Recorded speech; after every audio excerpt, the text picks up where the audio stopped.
this is going to be a longer video because there's a couple things that I want to say at the end. I'll get into the juice of the topic for the people that don't want to stick around for the other stuff. But I just want to get on here and say this is my 13th attempt.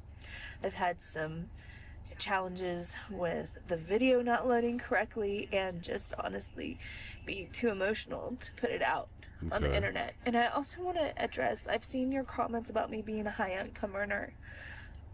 I'm very aware that I'm a high income earner, and I'm very, very grateful. But I've gotten myself into such a situation that I don't own a single penny of my income. It goes to other people. That's why I'm here. I'm trying to get myself out of that situation. And then start dreaming again. I don't know. But this is not an easy video. I am in a hot mess. I've had some victories. Okay. So she hasn't explained exactly how she got into debt, but I made a video a couple days ago talking about like people going into debt, go through things like Afterpay and taking out loans to splurge on yourself. I left a message in the video saying that I don't necessarily understand, or people may not understand, why I save for the future, making sure that I have something down the line so I don't have to work every single day for the rest of my life until I die. And part of the reason why I don't want to do that or get into debt that easily is because of things like this.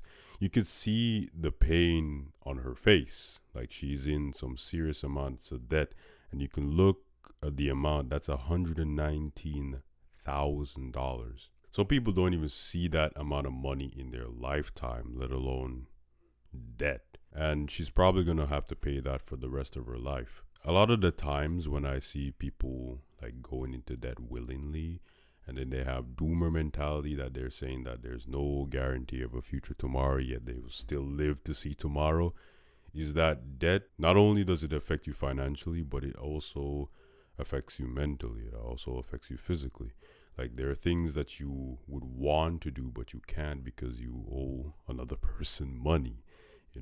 Some people, realize that they can't take the stress anymore and they choose another option. When I make these videos, it's just to give awareness to people who are willing to go into debt very, very easily, and to give them some foresight or insight into what your future could look like if you have this amount of money, because she looks like she's suffering. And she mentioned something about not being able to dream anymore, or like going on trips anymore, or maybe having a family. That's unfortunate. But I have so many mountains to climb. Okay, for the people that don't want to stick around for what I'm saying, at the end, let's break down my payday. $3,117.24. Be kind, guys. I'll try. $188 to Bank of America. Okay. $109 to a personal loan for Upstart. $139 to another personal loan. $353 to another personal loan. However, I am very grateful for that personal loan because they let me refinance an older loan and they gave me $4,100, and I was able to consolidate some debt. Okay, so she's saying that she took out a lot of loans. That's a lot of things that your paycheck is going to. And I say to you that you should really look at this video and see if this is what you would want for the rest of your life. Because I've been in situations. I didn't grow up the richest person in the world, and because of that, I know what poverty looks like, and it doesn't look pretty. There are things you would want to give your children and you can't do it because you owe somebody else money. And a lot of the times, the people who are in that situation, to make themselves feel better, they will blame the person who gave them the loan in the first place, even though the loan that they took out helped them solve a problem that they had that required them to get a loan because they didn't have the money. So please keep in mind, there's a lot more to your future. A few weeks ago, And it helped me not to have a deficit. You heard that right. I had a deficit when I started this journey.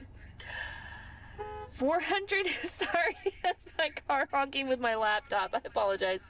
$485 to upgrade, $253 to my car payment, $119 to a personal loan, $286 to a personal loan, $338.90 to a personal loan, $241 to a personal loan, and $78 for another little thing. It's just loan after loan after loan after loan. She mentioned something very important, which I think a lot of people overlook. And I think a lot of us believe, because whether it be because of social media, whether it be because of a family member. She mentioned that she was a high earner. And you can see that even though she was making a decent amount of money, the amount of debt that she has, it doesn't matter how much she earned, the amount of debt that she accrued over the period of time that she had those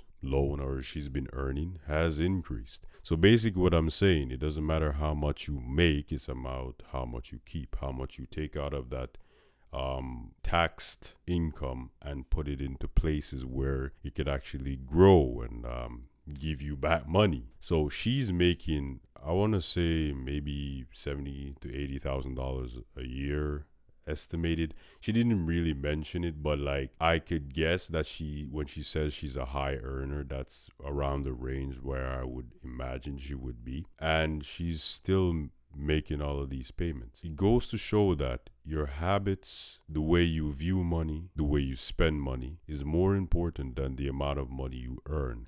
You could get a higher paying job, but if your habits stay the same, you will spend the same. And because you think you have more money than you actually have, or you may have that amount of money, you would see it as a security. You would see the amount that you bring in per month and assume that will always be the case. So you don't necessarily think about putting some money aside. You just spend it and you know that your paycheck is gonna, cover it. So the next time you hear people saying that, oh, money is a tool and it gives you freedom. Freedom buys happiness. A lot of the times you would see people on social media saying that they're burnt out from work is because they're working so much that they don't have any time to spend it, or they're trying to cover a debt that they owe.